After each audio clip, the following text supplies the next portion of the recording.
This is a reading from the 28th chapter of Matthew. After the Sabbath, as the first day of the week was dawning, Mary Magdalene and the other Mary went to see the tomb. And suddenly there was a great earthquake, for an angel of the Lord descending from heaven came and rolled back the stone and sat on it. His appearance was like lightning, and his clothing white as snow.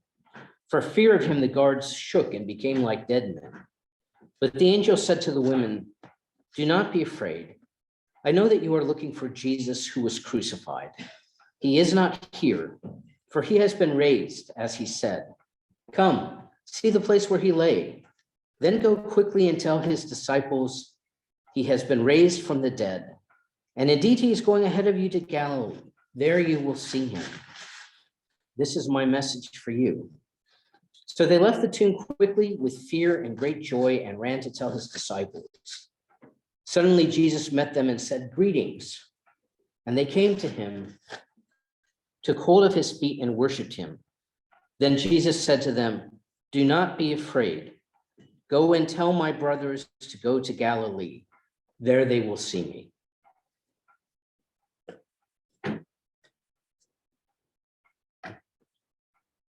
One of the interesting effects of celebrating Easter during what seems like a late spring, or at least a spring that's been a long time coming and isn't so sure of itself, is that it helps us separate out the message of resurrection from the message of new growth, the message of Easter from the message of the Easter bunny.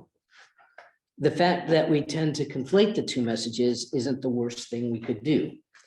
In fact, the two messages really aren't opposed to one another. The Easter bunny, after all, like the resurrection, can symbolize the earth's renewal. The early German peoples believed that at the time of the spring equinox, the goddess of spring, Eostra, took the form of a hare and traveled about the land, renewing the fertility of the earth and its creatures. I think the idea of fertility and the idea of an egg are closely enough associated that they would explain the association of Eostra in the form of a hare and the bringing of an egg. But there is also another legend, dubiously attributed, that says that Eostra found an injured bird on the ground one winter. To save its life, she transformed it into a hare, but the transformation was incomplete and the bird took the appearance of a hare but kept the ability to lay eggs. In gratitude to Eostra, the hare would decorate these eggs and leave them for the goddess as a gift. I don't know whether that's truly a centuries-old legend or whether it's a bit of modern whimsy, but you get the idea of where the whole story is going. The goddess of fertility and of spring hopping around as a hare, bringing babies, flowers, lambs, and fruit to the earth around the vernal equinox. It isn't far until you get an Easter bunny bringing eggs, even if you have changed its species, because a hare is not a rabbit, and its gender. The Easter hare bringing birth and rebirth to the world after winter's deaths, Eostra bringing life to the earth. These stories are not different in kind from the Easter story about Jesus. They are all stories of resurrection and transformation. But the story of the Easter bunny is an easier story and one that we can more easily prove to ourselves because we see it happen every spring.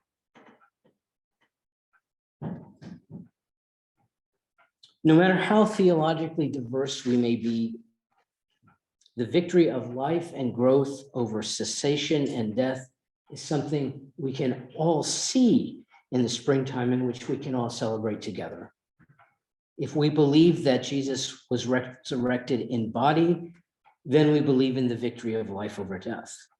If we believe that Jesus' resurrection was spiritual and that Jesus' resurrection was the renewed and continuing sense of Jesus' presence to those who had believed that Jesus was lost to them forever, then we believe in the victory of life over death. If we believe as minimally as possible that the only thing that survived Jesus' crucifixion were the stories about his life. Even so, we believe in the victory of life over death. No matter where we fall in the spectrum of belief, the story of the Easter resurrection is a story about the victory of life and love over death and fear. It is a story which tells us that nothing can separate us from the life of Christ. Another way of saying this is that nothing can separate us from the love given to us by the power of love, which is God.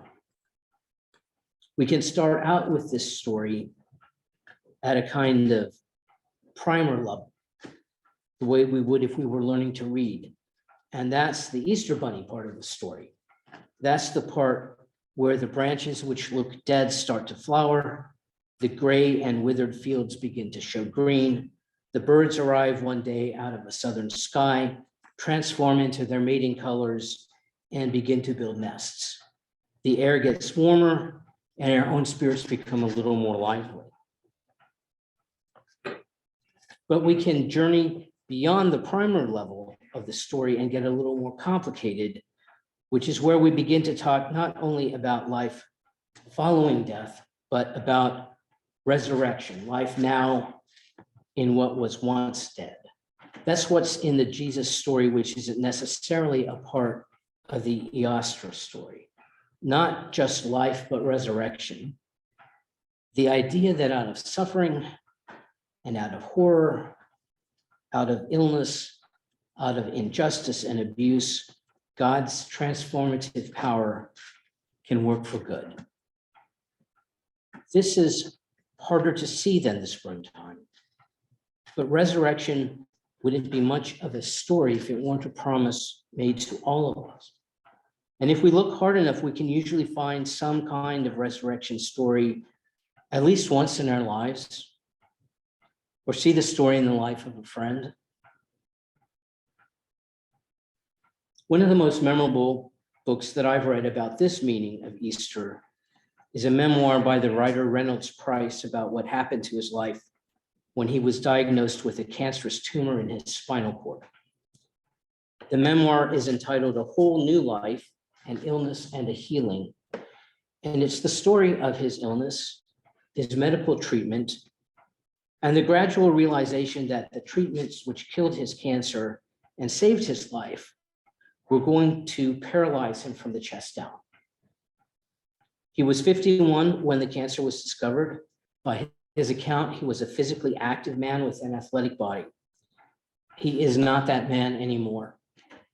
And so the memoir is also the story of how he learned to value the life of the new Reynolds Price, who learns to embrace the term gimp as the best way to describe his new inabilities. In cold and unsentimental terms, Reynolds Price judges his present half-paralyzed life as better than the old unhobbled life.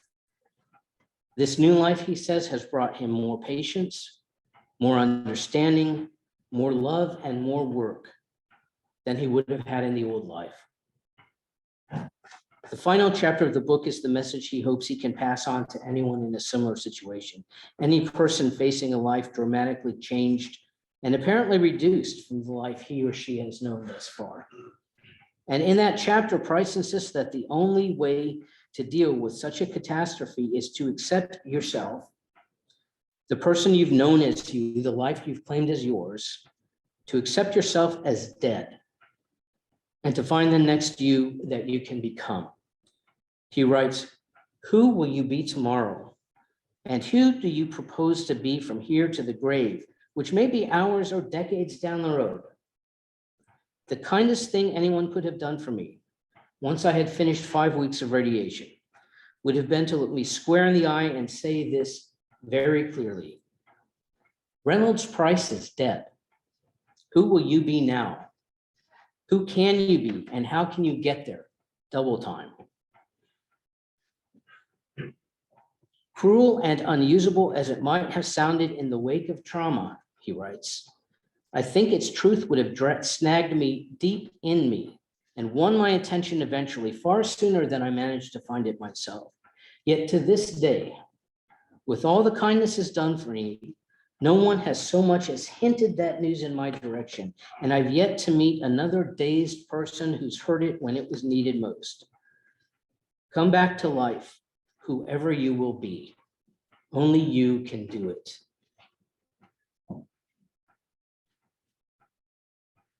That's the Easter message, which is more than blooms in the springtime. Come back to life. With God's help, pass through this death and come back to life, not on the other side of the grave, but on this side, in this world, in this new life, not in heaven, but in Galilee, the place where transformation is. Transformation, that sense of some great wrong being twisted and wrung out and reshaped until some good is made to come of it. That part of Easter is something I think that Jesus and the empty tomb have a lot more to tell us about than the Easter Bunny does. Because at least through Good Friday, Jesus' Easter story is about suffering and failure. In that sense, is not so far than many of our stories, which have suffering and failure in them.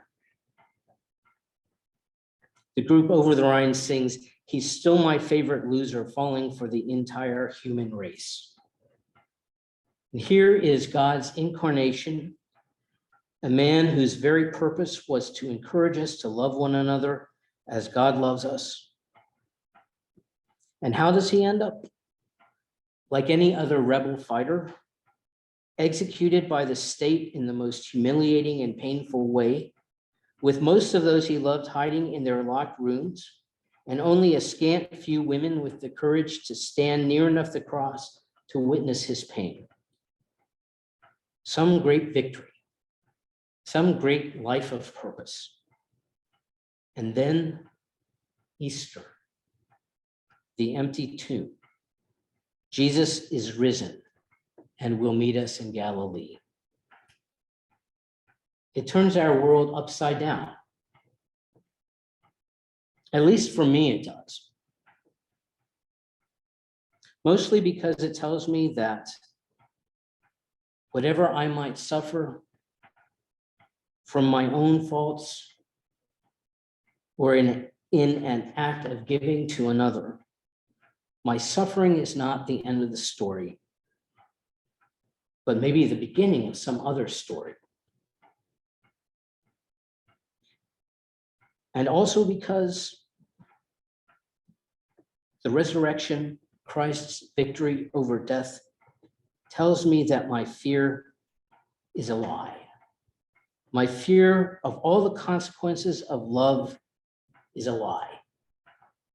I fear for my safety, but Jesus' resurrection is witness that the wages of love will never be death. I can have the courage to love as God loves, or at least to try loving in that manner, because love conquers death when it conquers the cross. And the meaning of Easter isn't that Jesus was resurrected once and therefore our relationship to God changes.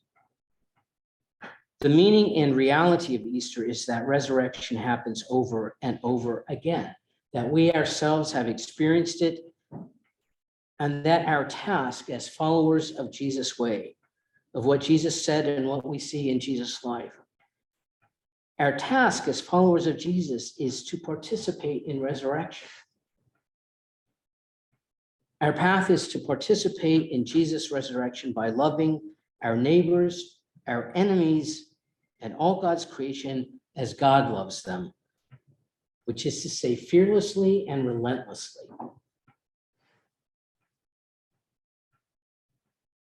Because is it possible to imagine God with our fears?